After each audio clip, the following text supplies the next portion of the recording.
Hi, my name is Nicole Heaney.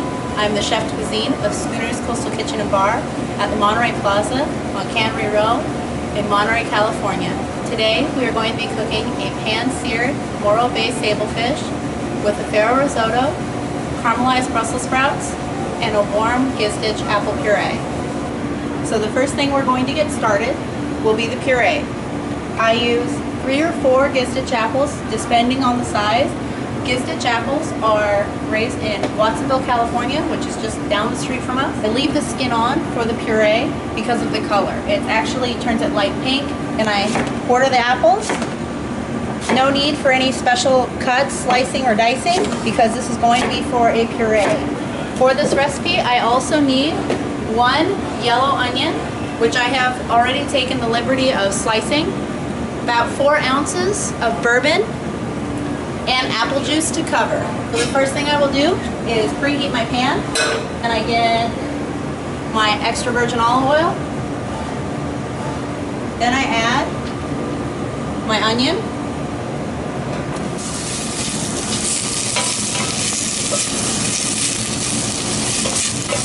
I'm going to add my apple.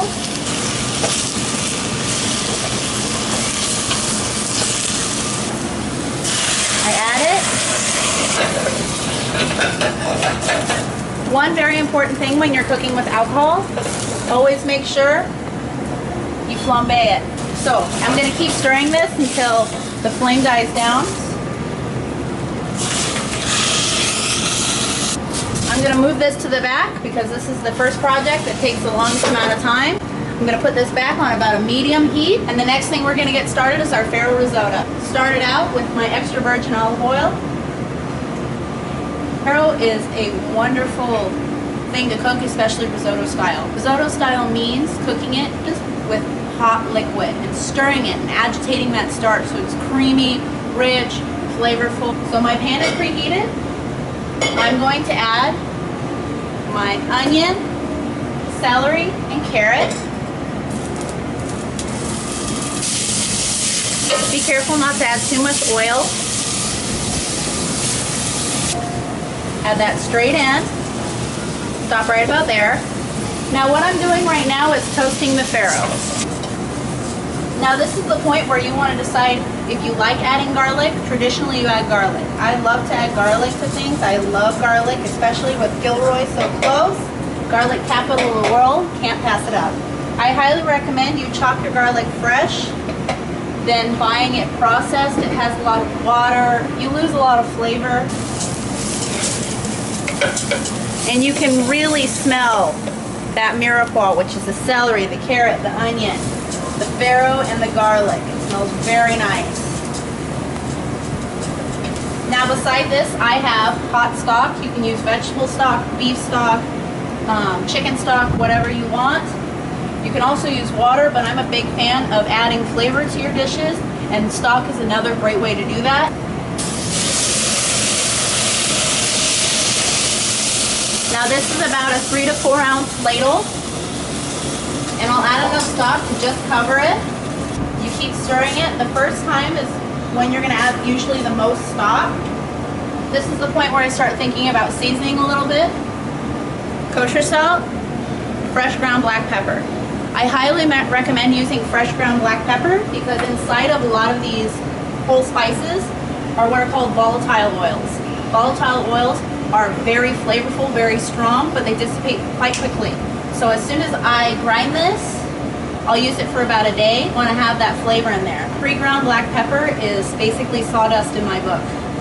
Because the stock is already hot, this cooks very quickly. You can already see most of the liquid is reduced. I'm going to add another ladle or 2 of stock.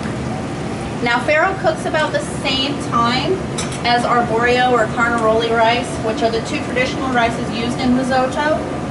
Always taste it. I like my starches a little more al dente. I don't like them overcooked. I like to taste the tooth.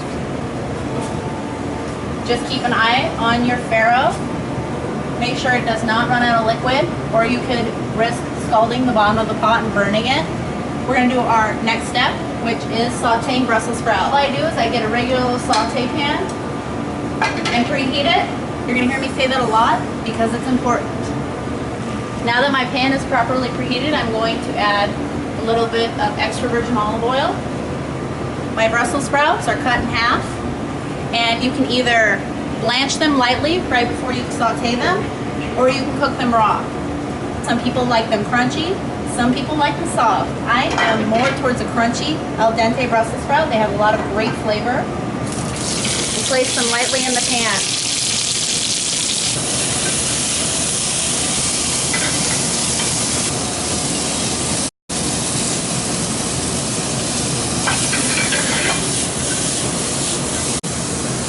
And add it.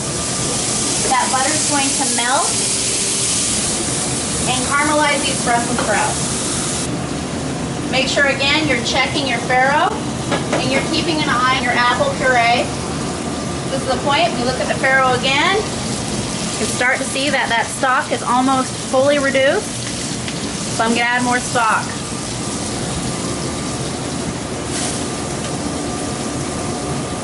Our Brussels sprouts are nicely caramelized. I'm going to set these to the side.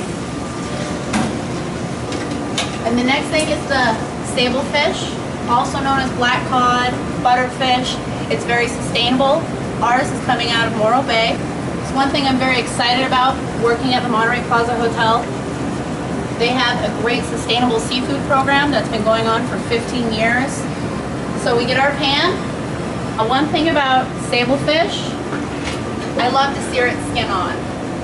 People are afraid to sear fish skin on. I think it's just because they don't understand how.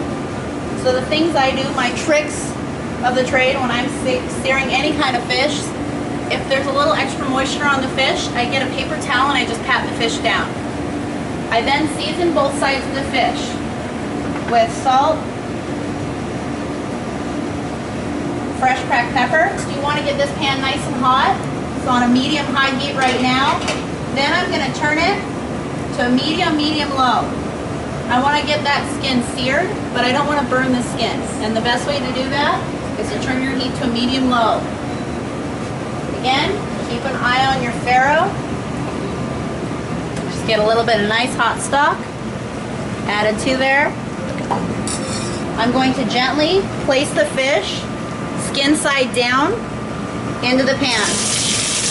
Make sure you do not overcrowd your pan. If you do overcrowd your pan, the fish will release liquid and it will inhibit the amount of caramelization you can get on the fish. Or if you're searing the skin, you want that skin to get crispy.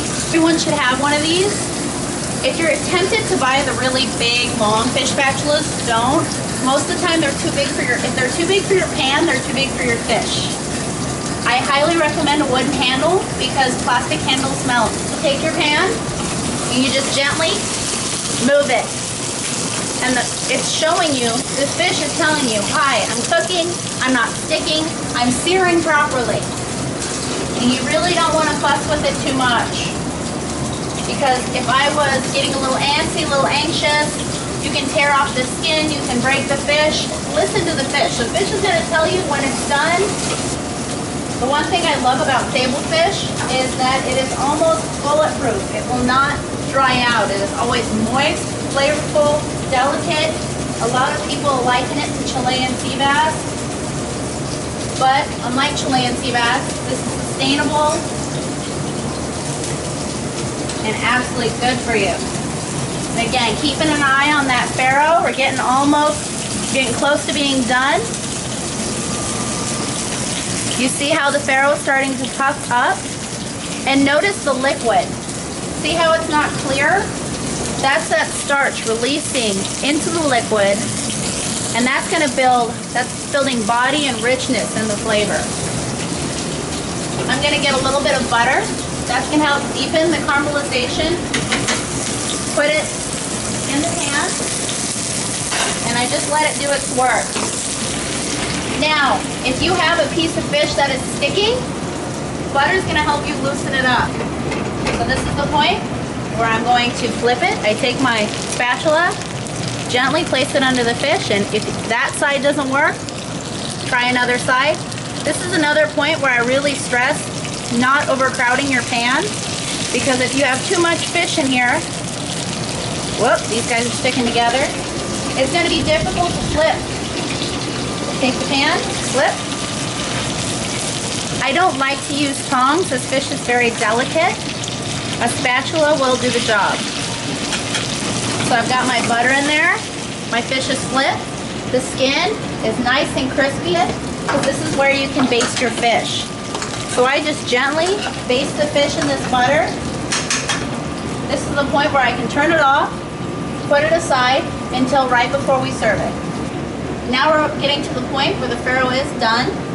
I can tell just by checking it, looking at it, see how it's starting to swell. I highly recommend you get a spoon. You can always try it. And then I'm going to turn it off. Take a look at our apple puree. See how the skin is wrinkling? Starting to cook down. You flip it over, the flesh of the apple will start to break down. This is when you know it's done. So I have my Vitamix. I get my liquid in there. Then I add my apples. Salt. Tiny bit of apple cider vinegar. And you ask, Nicole, why do I see apple cider vinegar? Why am I seeing this lemon? Acid is very important when you're eating. I think acid is something that helps round out the flavors, especially when things are fatty. The sablefish is going to be very rich. A great way to cut that is going to be finishing your sauces, finishing your faro with acid, whether that's fresh lemon juice. I love sherry vinegar, apple cider vinegar. That acid helps cut through that fat so you can try it, so you can taste every single bit. You can taste the faro, you can taste the puree, you can taste the Brussels sprouts, and it's all amazing. So I just squeeze. I start at a very low setting. We start pureeing it.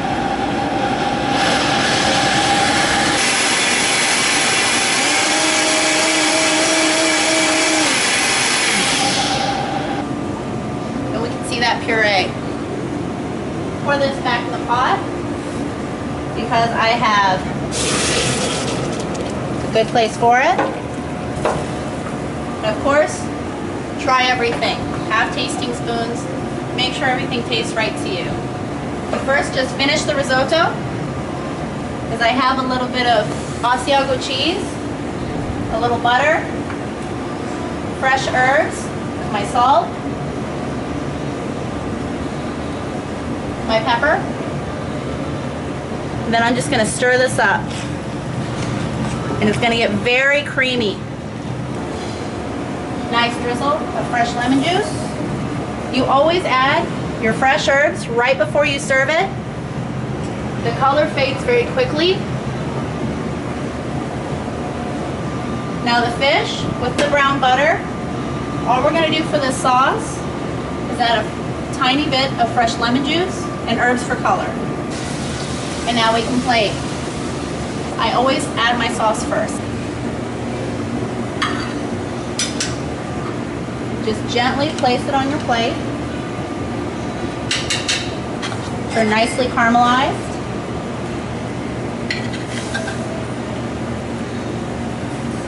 Pull underneath the fish